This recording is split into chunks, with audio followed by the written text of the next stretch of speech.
वो तो यहाँ एक रूम में ऐसे कैजुअली 7 अलग अलग बॉडीज लटकी हुई हैं, तो मुझे लगा क्यों ना सबसे कॉमन क्वेश्चन का जवाब दे दिया जाए जो स्टूडेंट हमसे पूछते रहते हैं, और वो सवाल होता है ये बॉडीज किस वजह से मरी। अब ये बात शायद ज्यादा शॉकिंग नहीं होगी कि यहाँ जो ज्यादातर बॉडीज हैं वो किसी न किसी कंडीशन से मरी हैं या फिर मल्टीपल कंडीशंस की वजह से, लेकिन काफी बॉडीज एक्चुअली कैंसर की वजह से मरी हैं। जैसे ये बॉडी मरी कोलेक्ट्रल कैंसर से, ये वाली मरी ब्रेस्ट कैंसर से, और ये बॉडी मरी लंग कैंसर से। अब इंटरेस्टिंग बात यह है कि भले ही इन सब बॉडीज में कैंसर का टाइप अलग अलग था, लेकिन इन कैंसर्स में एक चीज कॉमन थी जो अल्टीमेटली सबकी डेथ का रीजन बना। तो आज हम आपको दिखाएंगे वो कॉमन चीज क्या थी जो इन सब बॉडीज की डेथ का कॉज बनी, और जो अनफॉर्चुनेटली और भी बहुत सारे लोगों की डेथ का रीजन बनती है जब कैंसर होता है। साथ ही हम ये भी समझेंगे कि कैंसर स्टार्ट कैसे होता है और बॉडी के अंदर कौन से ऐसे इनक्रेडिबल बिल्ट इन मैकेनिज्म्स होते हैं जो एक्चुअली कैंसर को पहले ही बनने से रोकने की कोशिश करते हैं। तो चलिए शुरू करते हैं। सबसे पहले लैब में मौजूद स्पेसिफिक बॉडीज पर वापस जाने से पहले ये समझना जरूरी है कि कैंसर ओरिजिन कैसे होता है। कैंसर तब होता है जब abnormal cells out of control grow करने लगते हैं, और ये प्रोसेस तब शुरू होता है जब सेल्स के अंदर का डीएनए थोड़ा सा ऑफ स्क्रिप्ट हो जाता है। डीएनए के अंदर जीन्स होते हैं जो बेसिकली ये कोड करते हैं कि सेल क्या करेगा और कैसे बिहेव करेगा। इनमें कुछ बहुत ही इंपॉर्टेंट मैकेनिज्म्स भी होते हैं, जैसे सेल कब डिवाइड करे और कब जरूरत पड़ने पर एपोप्टोसिस से गुजरे। एपोप्टोसिस का मतलब होता है controlled programmed cellular death. Normally ये सारी प्रोसेसेस बहुत टाइटली रेगुलेटेड होती हैं, लेकिन जब कुछ स्पेसिफिक जीन्स में म्यूटेशन आ जाती है तो ये ऑर्डरली सिस्टम डिस्टर्ब हो जाता है और cells out of control divide करने लगता है। जो जीन्स नॉर्मल सेल के ग्रोथ के लिए कोड करता है उन्हें प्रोटो ऑन्कोजीन्स कहा जाता है, लेकिन जब ये म्यूटेट हो जाते हैं तो ये बन जाते हैं ऑन्कोजीन्स। ऑन्कोजीन्स का मतलब है एबनॉर्मली फंक्शनिंग जीन्स जो कैंसर कॉज करने की कैपेबिलिटी रखते हैं। इस वीडियो के दौरान मैं ऑन्कोजीन्स का काफी बार मेंशन करूंगा, तो बस ये याद रखो ऑन्कोजीन का मतलब है बैड म्यूटेटेड जीन जो कैंसर लीड कर सकता है। ह्यूमन कैंसर्स में काफी सारे डिफरेंट ऑन्कोजीन्स डिस्कवर किए जा चुके हैं। एक और इंपॉर्टेंट जीन कैटेगरी होती है जिसे एंटी ऑन्कोजीन्स या ट्यूमर सप्रेसर जीन्स कहते हैं। इन्हें आप प्रोटेक्टिव जीन्स भी मान सकते हो, क्योंकि जैसे नाम बताता है ये कैंसर कॉजिंग ऑन्कोजीन्स को एक्टिव होने से रोकते हैं। अब यहाँ एक बहुत ही इंटरेस्टिंग बात आती है, आपके बॉडी में म्यूटेटेड सेल्स डेवलप हो चुके होंगे फिर भी आपको कैंसर क्यों नहीं हुआ है। इसका जवाब ये है कि जो सेल म्यूटेट होते हैं उनमें से सिर्फ एक बहुत ही छोटा सा फ्रैक्शन एक्चुअली कैंसर तक पहुंच पाता है। इसके पीछे कई रीजंस होते हैं। पहला रीजन ये है कि ज्यादातर म्यूटेटेड सेल सर्वाइव ही नहीं कर पाते, उनकी सर्वाइवल कैपेबिलिटी नॉर्मल सेल से कम होती है और वो सिंपली मर जाते हैं। दूसरा रीजन ये है कि बॉडी के बिल्ट इन कंट्रोल सिस्टम ज्यादा केसेस में अभी भी काम कर रहे होते हैं। सिर्फ कुछ ही म्यूटेटेड सेल जो सर्वाइव कर जाते हैं वो भी कैंसरस नहीं बनते, क्योंकि उनमें से ज्यादातर के पास अभी भी उनका ऑफ स्विच होता है, मतलब उनके नॉर्मल फीडबैक कंट्रोल अभी भी एक्टिव रहते हैं जो एक्सेसिव सेल्स डिवीजन को रोक देते हैं। फॉर एग्जाम्पल हो सकता है कि एंटी ऑन्कोजीन्स या ट्यूमर सप्रेसर जीन्स अभी भी प्रॉपर्ली काम कर रहे हैं और out of control cell division को रोक रहे हैं। तीसरा रीजन होता है हमारा इम्यून सिस्टम। अपने व्हाइट ब्लड सेल्स को ऐसे समझो जैसे विजिलेंट बॉडीगार्ड जो पूरी बॉडी में पेट्रोल करते रहते हैं और देखते रहते हैं कि कहीं कुछ आउट ऑफ प्लेस तो नहीं है। और ज्यादातर mutated cells out of place लगते हैं क्योंकि वो एबनॉर्मल प्रोटीन्स एक्सप्रेस करते हैं ड्यू टू उनके अल्टर्ड जीन्स। जैसे ही कोई व्हाइट ब्लड सेल ऐसे म्यूटेंट सेल को नोटिस करता है जो एबनॉर्मल प्रोटीन्स दिखा रहा हो तो इम्यून रिस्पॉन्स ट्रिगर हो जाता है। इसमें एंटीबॉडीज बनती है और बाकी इम्यून रिएक्शंस होते हैं जो उस म्यूटेटेड सेल की डेथ का रीजन बनते हैं। इम्यून सिस्टम म्यूटेटेड सेल को मारने में कितना इंपॉर्टेंट है ये तब क्लियरली दिखता है जब हम देखते हैं कि लोग इम्यूनोसप्रेसेंट ड्रग्स लेते हैं, जैसे ऑर्गन ट्रांसप्लांट के बाद उनमें कैंसर डेवलप होने का रिस्क काफी ज्यादा होता है। कुछ कैंसर्स में ये रिस्क 5 टाइम से भी ज्यादा बढ़ जाता है। और आखिरी बात यह है कि कैंसर बनने के लिए यूजुअली सिर्फ एक ऑन्कोजीन का एक्टिव होना काफी नहीं होता है। ज्यादातर केसेस में मल्टीपल ऑन्कोजीन्स का एक साथ एक्टिवेट होना जरूरी होता है। फॉर एग्जाम्पल, मान लो एक जीन म्यूटेट हो गया जो रैपिड सेल डिवीजन प्रमोट करता है, लेकिन फिर भी कैंसर नहीं होता क्योंकि शायद एक कोई दूसरा म्यूटेट जीन उस वक्त मौजूद नहीं था जो नए ब्लड वेसल्स बनाने के लिए कोड करता है, जो कैंसर ग्रोथ को फीड करने के लिए जरूरी होता है।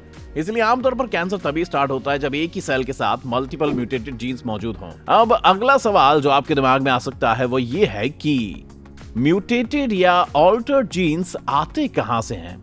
इस बात को समझने के लिए एक और एंगल से सोचना बहुत जरूरी है। हर साल इंसान की बॉडी में ट्रिलियंस की संख्या में नए सेल्स बनते हैं, तो फिर एक बेटर क्वेश्चन होना ये चाहिए कि हम सब में हर साल लाखों या करोड़ों कैंसर सेल ऑटोमेटिकली क्यों नहीं बन जाते हैं, सिर्फ इतनी ज्यादा सेल डिवीजन होने की वजह से? हम पहले ही बात कर चुके हैं कि बॉडी के पास ऐसे मैकेनिज्म कई होते हैं जो म्यूटेटेड सेल से डील करते हैं, लेकिन उससे भी पहले बॉडी पूरी कोशिश करती है कि म्यूटेशन शुरू ही ना हो। ये इसलिए होता है क्योंकि सेल्स अपना डीएनए इनक्रेडिबल प्रिसीजन के साथ कॉपी करते हैं सेल डिवीजन से पहले। और सिर्फ इतना ही नहीं, डीएनए कॉपी होने के बाद एक प्रूफ रीडिंग प्रोसेस भी होता है। इस प्रोसेस में एबनॉर्मल डीएनए स्ट्रैंड्स को कट करके रिपेयर किया जाता है और ये सब सेल डिवीजन अलाउ होने से पहले ही हो जाता है। इतनी सारी प्रिकॉशंस के बाद भी कभी कभी ऐसा होता है कि हर कुछ मिलियन न्यूली फॉर्म्ड सेल्स में से एक सेल में सिग्निफिकेंट म्यूटेशन रह जाती है। तो कुछ केसेस में सिर्फ चांस या बैड लकी म्यूटेशंस के होने के लिए काफी होता है। इसी वजह से कुछ कैंसर्स को बस बैड लक का रिजल्ट भी माना जाता है, लेकिन ये प्रोबेबिलिटी काफी ज्यादा बढ़ जाती है जब कोई इंसान कुछ स्पेसिफिक केमिकल, फिजिकल या बायोलॉजिकल फैक्टर्स के कांटेक्ट में आता है। इनमें सबसे पहले आता है आयोनाइजिंग रेडिएशन, जैसे X rays, gamma rays, radioactive substances से निकलने वाले पार्टिकुलेट रेडिएशन और यहाँ तक कि अल्ट्रावायलेट लाइट। ये सब डीएनए स्ट्रैंड्स को रप्चर कर सकती है और मल्टीपल म्यूटेशन का रीजन बन सकती है, जिससे कैंसर का रिस्क बढ़ जाता है। आपने शायद कार्सिनोजेंस के बारे में सुना ही होगा। कार्सिनोजेंस वो केमिकल सब्सटेंसेस होती हैं जो म्यूटेशन कॉज करती हैं। एग्जाम्पल के तौर पर सबसे ज्यादा कैंसर डेथ्स का रीजन बनने वाले कार्सिनोजेंस सिगरेट स्मोक्स में मिलते हैं। इन कार्सिनोजेंस की वजह से लगभग 1/4 कैंसर डेथ होती है। फिजिकल इरिटेशन भी कैंसर के रीजन बन सकता है, जैसे अगर किसी टिश्यू में बार बार फिजिकल डैमेज होता रहे, मान लो गट में क्रोनिक एब्रेशंस हो, तो सेल्स को इंजरी रिपेयर करने के लिए बार बार रैपिडली डिवाइड करना पड़ता है और जितनी ज्यादा फास्ट डिवीजन होगी उतना ही ज्यादा एरर्स का रिस्क बढ़ जाता है। कुछ वायरसेस भी कैंसर लीड कर सकते हैं। ये इसलिए होता है क्योंकि वायरस अपना जेनेटिक मटेरियल सेल के क्रोमोसोम में इंसर्ट कर देता है, जो ऑब्वियसली ओरिजिनल डीएनए को म्यूटेट कर देता है। और हाँ, जेनेटिक्स का रोल भी कैंसर रिस्क में काफी इंपॉर्टेंट होता है। कुछ फैमिलीज में कैंसर का रिस्क पहले से ज्यादा होता है क्योंकि अज्यूम किया जाता है कि उन फैमिलीज में एक से ज्यादा कैंसर रिलेटेड जीन्स पहले से ही म्यूटेटेड होते हैं। इसका मतलब ये होता है कि उन फैमिली मेंबर्स में कैंसर डेवलप होने के कम एडिशनल म्यूटेशंस की जरूरत पड़ती है। अब जब एक सेल या सेल का ग्रुप इनफ म्यूटेशंस एक्यूमुलेट कर लेता है तो कैंसर स्टार्ट हो जाता है। तो सवाल ये कि सेल्स इतने डेंजरस क्यों होते हैं? तो सबसे पहली बात, हम ऑलरेडी बोल चुके हैं कि cancer cells out of control grow और डिवाइड करते हैं, और जब काफी सारे सेल्स डिवाइड हो जाते हैं तो वो मिलकर एक मास बनाते हैं जिसे हम ट्यूमर कहते हैं। ये ट्यूमर आसपास के स्ट्रक्चर्स को कंप्रेस कर सकता है, डैमेज कर सकता है, जिससे पेन हो सकता है और उन स्ट्रक्चर्स का फंक्शन लॉस हो सकता है। आपने शायद सुना होगा कि ट्यूमर्स को 2 कैटेगरीज में डिवाइड किया जाता है, बिनाइन और malignant. Benign tumours usually encapsulated होते हैं, मतलब उनके अराउंड एक बाउंड्री होती है। इस वजह से बिनाइन ट्यूमर्स के सेल्स आसानी से ब्रेक हो गए, कहीं और स्प्रेड नहीं करते। लेकिन इसका मतलब ये नहीं कि बिनाइन ट्यूमर प्रॉब्लम कॉज नहीं कर सकता। फॉर एग्जांपल, अगर ब्रेन में बिनाइन ट्यूमर बन रहा हो तो ब्रेन एक स्कल के अंदर होता है जहां एक्सपेंशन की जगह नहीं होती। ऐसे में ब्रेन कंप्रेस हो सकता है, जो ऑब्वियसली बहुत सारे प्रॉब्लम्स का रीजन बन सकता है। लेकिन मैलिग्नेंट ट्यूमर्स और भी ज्यादा डेंजरस होते हैं क्योंकि ये ट्यूमर्स एनकैप्सुलेटेड नहीं होते, और यहीं से कैंसर सेल्स के डेंजरस होने का एक और बड़ा रीजन शुरू होता है, स्प्रेड होना, इसका फैलते जाना। मैलिग्नेंट ट्यूमर्स के कैंसर सेल्स में अक्सर एडिशनल म्यूटेशंस होती हैं जो सेल्स की एडिशन प्रॉपर्टीज को खत्म कर देती हैं।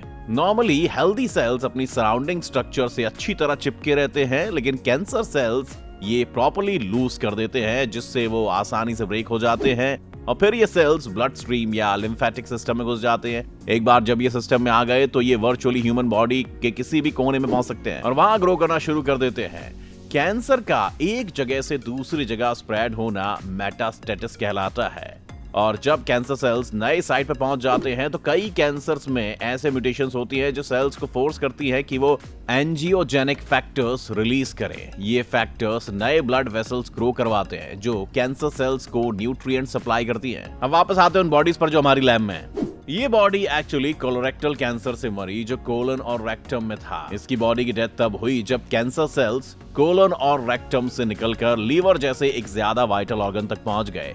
इसी तरह ये बॉडी ब्रेस्ट कैंसर से नहीं मरी जो ब्रेस्ट टिश्यू में ट्यूमर्स के फॉर्म में था। इसकी डेथ तब हुई जब कैंसर सेल्स ब्रेस्ट से मूव होकर ब्रेन तक पहुंच गए। और ये लास्ट बॉडी सिर्फ लंग कैंसर से नहीं मरी, बल्कि ये तब मरी जब कैंसर सेल्स मल्टीपल साइट्स पर स्प्रेड हो गए।